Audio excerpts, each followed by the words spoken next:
duniya ku shagali da bazar ku ta girma. Da na manta ku a yanzu hayaki na baza kowa. Ku ke saka kwalli ku sanya hoda ku yi ado ma. In ka ki adanna a dangari a haɗa shi da koma.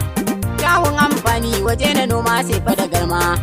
Wakar ku na ɗako duka ku taso ku takawa. Yan matan duniya ku shagali da bazar ku ta girma. Da na manta ku a yanzu hayaki na baza kowa. Yan mata kuna birge ni shigar ku na ratsa mini kaina. In kun yi wucewa ta ko ina dole sai an nuna. Kuke haskawa rawar ku ba kwasan yin barna. Birni da ƙauye duka na kalla ta ko ina kuke shanawa. Yan matan duniya ku shagali da bazar ku ta girma. Da na manta ku a yanzu hayaki na baza kowa. Wani kalami mai sanya zuciya karin gaji har za ka kifewa. Gurin kudu fa ake yin koya a dangari ko kun ɗara kowa.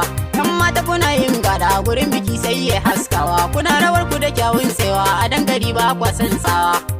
Yan matan duniya ku shagali da bazar ku ta girma.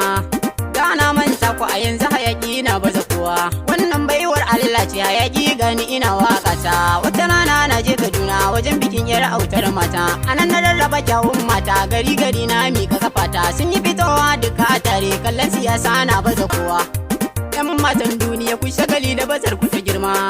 Da na manta ku a yanzu hayaki na baza kowa. Katsina na da yawan yan mata Maiduguri ma na da yawanta. Matan bauchi kalar shi da kyalli Jigawa ma kasance da cuta. Zamfara ma kasance da cuta. Sokoto ma kasance da cuta. Kaduna nan sun sami ni suna wajen rawa su sun tara kowa. Yan matan duniya ku shagali da bazar ku ta girma. Da na manta ku a yanzu hayaki na baza kowa. Birnin Abuja garin yan gata hayaki nan ma na ɗara sanwa. Matan Nasarawa ga ku da kyawu in kun yi fari sai an yi kikewa. Matan Hotoro ana ta faɗin ku waje na wanka kun ɗara kowa. Hayaki nan zan ajiye zakata mata iyaye ne gun kowa.